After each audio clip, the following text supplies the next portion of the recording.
अक्सर हम social media पर स्क्रॉल करते हुए लंबे लंबे कमेंट सेक्शंस पढ़ने के बजाय उनके छोटे छोटे एआई समरीज पढ़कर आगे बढ़ जाते हैं, है ना? आइए आज के इस तज्जिये में जानते हैं कि ये एआई समरीज हमारी सोच और राय पर खामोशी से कितना गहरा असर डाल रही हैं। हम में से ज्यादातर लोग यही सोचते हैं कि ये टूल्स सिर्फ हमारा वक्त बचाते हैं, लेकिन क्या सच में ऐसा है? या फिर ये खामोशी से इस बात का फैसला कर रहे हैं कि हमें दरअसल क्या सोचना चाहिए? मिसाल के तौर पर मेटा के इस नए फीचर को ही ले लीजिए। अब हमारी रोजमर्रा की स्क्रॉलिंग में टेक्स्ट समरीज बिल्कुल सामने नजर आती हैं। बिना कमेंट्स पढ़े हमें बस एक निचोड़ मिल जाता है जो हमारे जहन में फौरन एक तस्वुर कायम कर देता है।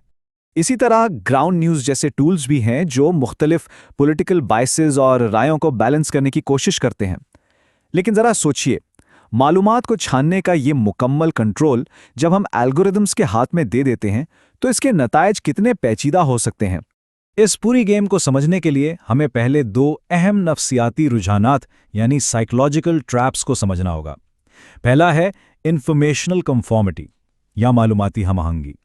ये एक आम इंसानी फितरत है जहां हम अक्सरियत यानी मेजॉरिटी की राय को इस उम्मीद पर तस्लीम कर लेते हैं कि शायद बाकी लोग इस मौजू के बारे में हमसे बेहतर जानते हैं। और दूसरा कॉन्सेप्ट है स्पाइरल ऑफ साइलेंस या खामोशी का भंवर। जब कोई गुफ्तगू बहुत ज्यादा शिद्दीद या टॉक्सिक हो जाती है तो लोग अपनी राय देने से घबराते हैं। अगर उन्हें लगे कि उनकी बात मकबूल नहीं होगी तो वो बस खामोश रहने में ही आफियत समझते हैं। तो इन नफ्सियाती जालों को एआई समरीज कैसे ट्रिगर करती हैं? यूनिवर्सिटी ऑफ मेलबर्न की एक हालिया तहकीक ने बिल्कुल यही टेस्ट किया। आइए इस तजर्बे पर नजर डालते हैं। इस तहकीक में हिस्सा लेने वाले अफराद को रेडिट जैसी बनी हुई सिमुलेटेड थ्रेड्स दिखाई गईं। इन्हें आम मौज़ूआत जैसे पब्लिक ट्रांसपोर्ट से लेकर शदीद और सेंसिटिव मौज़ूआत जैसे यूक्रेन की जंग और गन कंट्रोल तक मुख्तलिफ बहसों का हिस्सा बनाया गया।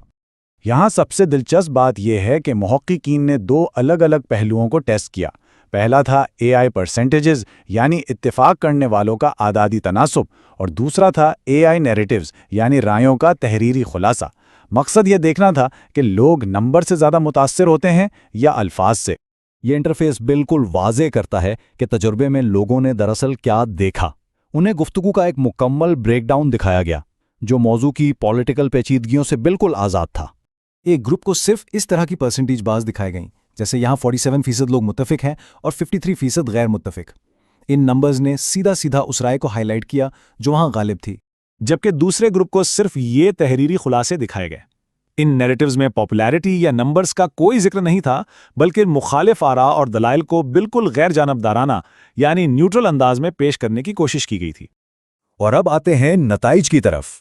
इन दोनों एआई टूल्स का अवामी राय पर बिल्कुल मुतजाद लेकिन हैरानकुन हद तक तबाहकुन असर देखा गया है। हुआ कुछ यूं कि एआई परसेंटेजेस ने कन्फॉर्मिटी को फ़रोग़ दिया, यानी लोग नंबर्स देखकर बिल्कुल भेड़ चाल का हिस्सा बन गए और अक्सरियत की राय की तरफ झुक गए। दूसरी तरफ नैरेटिव समरीज पढ़कर लोगों को ऐसा लगा जैसे शदीद जहरीली बहसें भी बहुत मुतवाज़न और बैलेंस्ड हैं, जो कि असल में एक झूठा तस्वर था। लेकिन सबसे ज्यादा हैरान करने वाली बात तो ये थी कि जब इन दोनों टूल्स को मिलाकर इस्तेमाल किया गया तो लोगों की राय में 1.5 लिकट पॉइंट का बड़ा इजाफा देखा गया।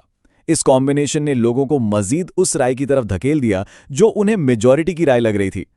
इसके बिल्कुल उलट सिर्फ नैरेटिव टूल इस्तेमाल करने से सिर्फ 0.9 पॉइंट का शिफ्ट आया। ये राय में आने वाली वो तब्दीली है जो बगैर किसी एआई के सिर्फ आम कमेंट सेक्शन पढ़ने से आने वाली तब्दीली से भी कम है। यानी सिर्फ समरी पढ़ने से राय अपनी जगह पर जम सी जाती है। यहाँ एक पैराडॉक्स सामने आता है। क्या ये एआई समरीज वाकई लोगों को ऑनलाइन गुफ्तगू में हिस्सा लेने की तरगीब देती हैं? ऐसा बिल्कुल नहीं है। डेटा बताता है कि एआई समरीज का एंगेजमेंट पर कोई खास असर नहीं होता। असल रुकावट थी उस थ्रेड की टॉक्सिसिटी यानी बहस का जहरीलापन। लोगों ने उन थ्रेड्स में बढ़ चढ़कर हिस्सा लिया जहां गुफ्तगू तामीरी और मुहज़्ज़ब थी, भले ही वहां उनकी राय से इत्तेफाक करने वाले कम ही क्यों ना हों। तो साफ लफ्ज़ों में इखलाकियात इत्तफाक़ राय से ज़्यादा अहम है। एक पढ़ने वाला ऐसी तहजीब याफ्ता बहस में हिस्सा लेने को ज़्यादा तरजीह देता है जहां वो अक़लियत में हो, बजाय इसके कि वो ऐसी जहरीली बहस का हिस्सा बने जहां सब उसकी हाँ में हाँ मिला रहे हों। इस तजुर्बे से हम आखिर सीख क्या सकते हैं? आइए इस तहकीक के अहम सबक और जिम्मेदार एआई डिज़ाइंस पर बात करते हैं। सोशल मीडिया प्लेटफॉर्म्स के लिए ये एक वाज़े वार्निंग है। इन एआई समरीज को ग्लोबली रोल आउट करने से पहले सोचना होगा। अगर सिर्फ पॉपुलैरिटी के नंबर्स दिखाए जाएंगे तो हम अनजाने में एको चेंबर्स को मजबूत कर रहे होंगे। एआई का असल मकसद माहौल को बेहतर बनाना होना चाहिए, ना कि उसे मजीद पोलराइज करना। ये पूरा तज्जिया हमें एक बहुत अहम सवाल पर लाकर खड़ा कर देता है। जब एआई लगातार गुफ्तगू का खुलासा कर रहा है और एल्गोरिथम्स फैसला कर रहे हैं कि हमें क्या देखना चाहिए, तो आखिर हमारी इन ऑनलाइन बहसों का असल कंट्रोल किसके पास है? इस तज्जिए में हमारे साथ शामिल होने का बहुत शुक्रिया।